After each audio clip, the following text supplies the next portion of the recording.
Shalom saudaraku, berjumpa kembali bersama dengan saya Pendeta Jakob Setio, masih dalam program Sapa Jemaat di Rumah.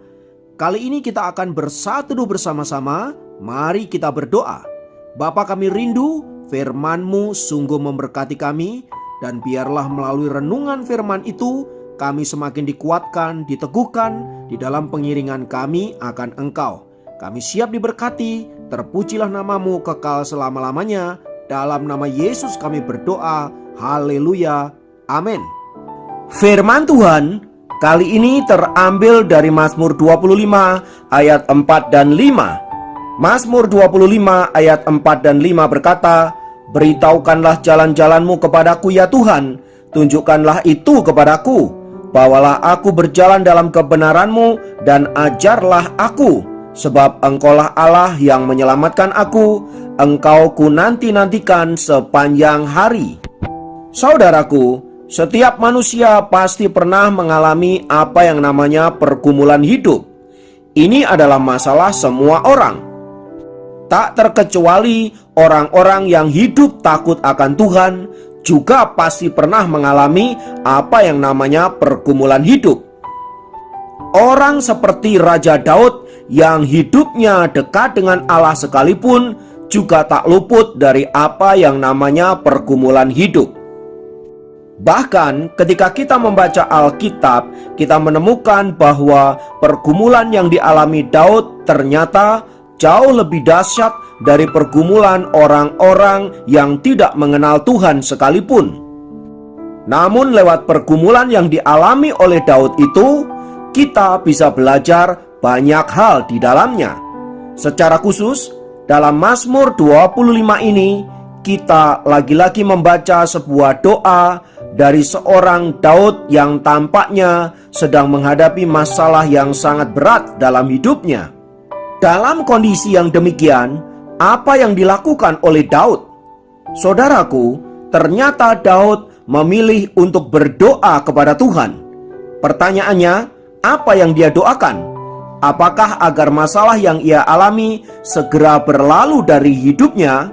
Ternyata saudara-saudara, doa yang dinaikkan Daud tidaklah demikian.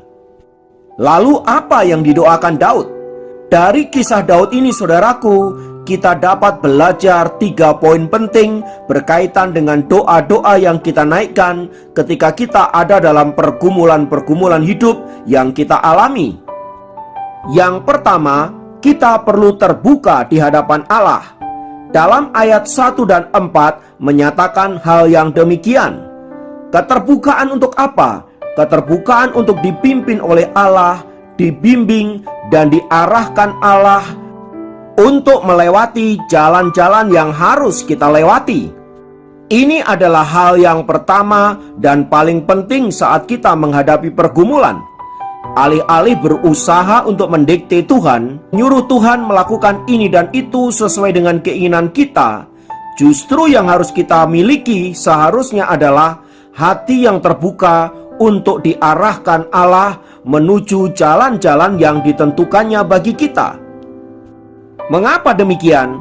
Karena Tuhanlah yang lebih tahu mana yang terbaik dan solusi yang paling tepat untuk masalah yang sedang kita hadapi. Karena itu saudaraku, penting sekali untuk memiliki hati yang tunduk kepada Allah dan bersedia untuk dibentuk oleh-Nya. Maka ketika kita berdoa, berdoalah dengan terbuka dan mohonlah agar Allah boleh menuntun hidup kita, membimbing kita untuk apa? Untuk kita berjalan sesuai dengan kehendak yang Allah tentukan bagi setiap kita masing-masing. Yang kedua, kita perlu memiliki pengharapan kepada Tuhan. Saat kita berdoa, kita sedang berharap pada Allah. Berharap untuk apa? Berharap agar Dia menolong kita dan memberikan kita kekuatan agar kita dapat melewati setiap situasi yang kita hadapi. Sebab doa bukanlah salah satu alternatif agar kita bisa lepas dari masalah. Doa adalah permohonan agar kita mengerti kehendak-Nya dan berharap agar Allah senantiasa menuntun kita menemukan jawaban-jawaban doa yang Allah telah sediakan bagi kita. Karena Tuhanlah sumber dari pengharapan kita, maka kita harus berharap kepadanya saja. Ini bukan berarti kita hanya berdoa melulu dan tidak melakukan apa-apa. Tetapi sebagaimana poin pertama di atas, saudaraku, kita memang harus berdoa, tetapi juga harus melakukan bagian-bagian yang harus kita lakukan. Selebihnya percayalah bahwa Allah akan melakukan bagiannya untuk setiap kita. Yang ketiga, memohonlah pengampunan kepada Allah. Dalam ayat yang ke-7 dikatakan, dosa-dosaku pada waktu muda dan pelanggaran-pelanggaranku janganlah kau ingat, tetapi ingatlah kepadaku sesuai dengan kasih setiamu oleh karena kebaikanmu, ya Tuhan. Berdasarkan ayat ini, saudaraku, penting bagi kita untuk menyadari akan kesalahan dan kelemahan kita di hadapan Allah. Sebab sikap demikian adalah sikap yang akan menuntun kita untuk mudah dibentuk dan diarahkan oleh Allah. Sebab bila kita tidak menyadari akan hal ini, saudara-saudara, maka kita akan menjadi pribadi yang sulit dibentuk oleh Allah. Sebab hati yang merasa benar dan merasa dirinya kuat, merasa hebat, akan sangat sulit dibentuk oleh Allah. Tetapi ketika orang sadar bahwa dirinya lemah dan rentan dalam hal dosa, maka ia akan mau dibentuk dan perlindungan Tuhan pun akan menyertai dia.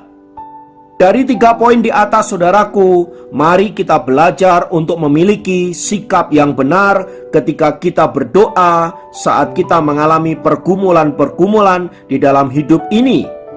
Kiranya melalui firman Tuhan di atas, kita boleh semakin dibentuk dan dikuatkan oleh Tuhan dan tidak mudah menyerah ketika kita menghadapi pergumulan-pergumulan yang ada. Mari kita berdoa. Bapa, dalam nama Yesus, kiranya kuasa-Mu terus menuntun kami dan firman-Mu yang akan membuat kami menjadi kuat. Kami menyerahkan hidup kami ke dalam tangan kasih-Mu. Kami percaya akan tuntunan-Mu dan kami percaya jawaban doa selalu ada buat setiap kami. Terima kasih, kami berdoa dan mengucap syukur di dalam nama Tuhan Yesus. Haleluya. Amin.